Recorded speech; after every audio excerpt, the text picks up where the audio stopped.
8 à travers sa première question qui est de montrer d'abord que les vecteurs 1, -1 et 1, 0 forment une base de R2. Alors on va se servir du théorème qu'on vient de démontrer et de la méthode qu'on vient de voir. Si je veux démontrer que cette famille est libre, il me suffit de démontrer qu'elle a le bon nombre d'éléments et que c'est une famille libre. Pardon, si je veux montrer que c'est une base, il faut que je montre que c'est une famille libre et qu'elle a le bon nombre d'éléments. Donc je vais commencer par montrer que la famille est libre. Donc pour ce faire, c'est toujours pareil, il faut que je prenne deux scalaires lambda et mu dans R2, tels que la somme des deux, donc c'est-à-dire la somme de lambda 1 moins 1 et de mu fois 1, 0 face 0, 0. Alors, si j'ai ça, je vais obtenir le système suivant. Il faut que lambda plus mu soit égal à 0. Donc ça, c'est la première coordonnée qui me donne ça. Et la deuxième coordonnée va me donner que moins lambda plus mu fois 0 est égal à 0. Donc que moins lambda soit égal à 0. Et ce système est très simple à résoudre. Il va nous donner comme solution lambda égale 0.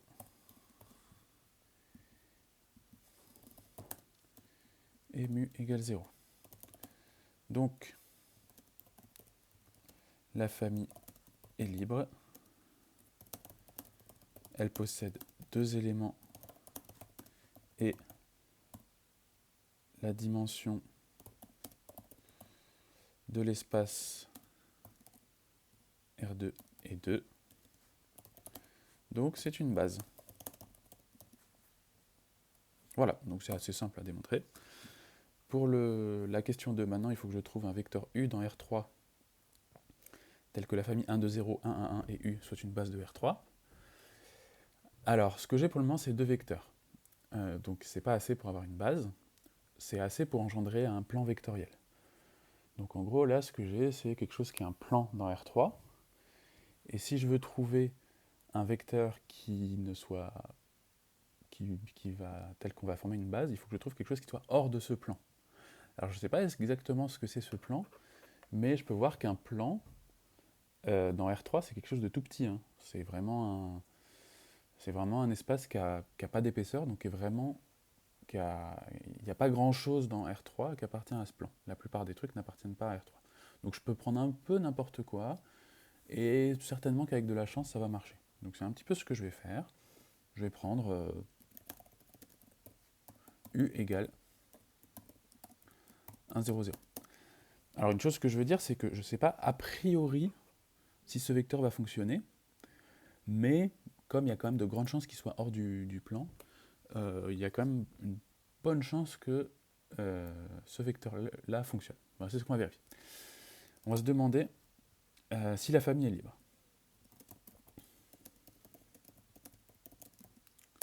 Et bah, comme tout à l'heure, je vais me prendre lambda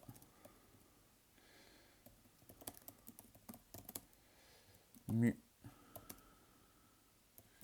et nu, tel que ma combinaison linéaire face 0, donc tel que lambda fois 1 de 0 plus mu fois 1, 1, 1 plus nu fois 1, 0, 0 soit égal à 0, 0, 0. Alors dans ce cas-là, on va obtenir le système suivant de trois équations à trois inconnus. Donc la première équation, ça va me donner lambda fois 1 plus mu fois 1 plus nu fois 1 est égal à 0. Donc lambda plus mu plus nu égale 0. De lambda plus mu est égal à 0. Et la dernière, ça va juste me donner mu égale 0. Et bien ça va être très facile à résoudre à nouveau, puisque Dans ma dernière équation, j'ai mu égale 0, que je vais garder. Ce qui va impliquer pour la deuxième que lambda est égal à 0, et qui va impliquer dans la dernière que nu est égal à 0. Donc, la famille est libre, et elle possède trois éléments qui se trouvent être pile exacts, qui se trouvent pile égales à la dimension de l'espace vectoriel considéré. Donc c'est une base.